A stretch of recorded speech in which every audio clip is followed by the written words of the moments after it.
যে আমরা যে স্পার্মের কাউন্টটা দেখি তখন আসলে কোন বিষয়টা দেখি, এটা কি শুধুমাত্র সংখ্যাটা দেখি নাকি এটা মানে স্ট্রাকচার দেখি কিনা? কারণ আমরা যেটা জানি যে আসলে শুধুমাত্র স্পার্মের অ্যানালিসিসে কিন্তু শুধু তার সংখ্যাটাকে না, সেটা স্ট্রাকচারটা ঠিক আছে কিনা এবং সেটা দ্রুততার সাথে ওভামের দিকে যেতে পারে কিনা বা তার মুভমেন্টের ইয়েটা, সেটা যদি আমাদের সাথে একটু শেয়ার করেন। আচ্ছা, স্পার্মের আমরা মেইনলি তিনটা প্যারামিটার দেখি।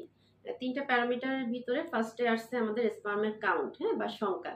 স্পার্মের কাউন্ট যদি প্রতি মিলিমিটারে 15 মিলিয়নের বেশি থাকে তখন কিন্তু আমরা বলি যে স্পার্মের কাউন্ট ঠিক আছে। হ্যাঁ, স্পার্মের কাউন্ট ঠিক থাকার একটা ইম্পর্টেন্স আছে।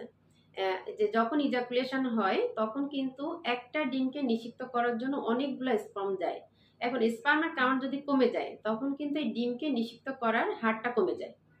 মানে ফার্টিলিটিটা কমে যায় তখন।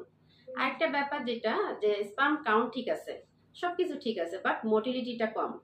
কারণ ডিমকে নিষিক্ত করার জন্য তাকে যেতে হবে ফ্যালোপিয়ান টিউবে। এই যে মানে মানে দৌড়াতে দৌড়াতে যেতে হবে বা মুভমেন্ট করে যেতে হবে, এই ক্ষমতাটা যদি কম থাকে, মানে লো স্পার্ম মোটিলিটি যদি থাকে, তখন কিন্তু স্পার্মটা ওভামকে নিষিক্ত করতে পারে না। এটা একটা কারণ। হ্যাঁ, আরেকটা ব্যাপার যেটা, মানে এখানে আরেকটা জিনিস বলে রাখি যে মোটিলিটি যেটা, এটা কিন্তু আমাদের 40% থাকতে হবে, অ্যাটলিস্ট 32%, তাহলে কিন্তু স্পার্ম ওভামকে নিষিক্ত করতে পারবে। আরেকটা ব্যাপার যেটা মরফোলজি, মরফোলজিটা মানে হেড নেক টেইল যেটা, এই স্ট্রাকচারটা ঠিক আছে কিনা, বা হেডের ভিতরে ডিএনএটা ঠিক আছে কিনা, নিউক্লিয়াস ঠিক আছে কিনা, এটা দেখতে হবে। এটা কিন্তু মাত্র 4%। মানে 4% মনে হচ্ছে খুবই কম, বাট এই 4% মরফোলজি যদি ঠিক থাকে তাহলে কিন্তু আমরা বলবো যে না, কোয়ালিটিফুল স্পার্ম বা হেলদি স্পার্ম। তখন সেটা স্পার্মটা ওভামকে ইয়ে করতে পারবে আর কি, নিষিক্ত করতে পারবে।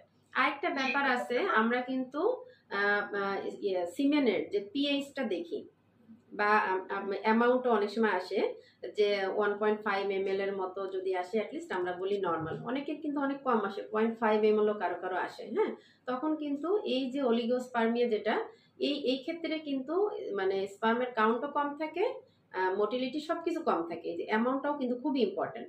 আরেকটা যেটা আছে লিকুইফেকশন। লিকুইফেকশন যেটা আমরা কিন্তু এটা অনেক সময় ইগনোর করে যাই।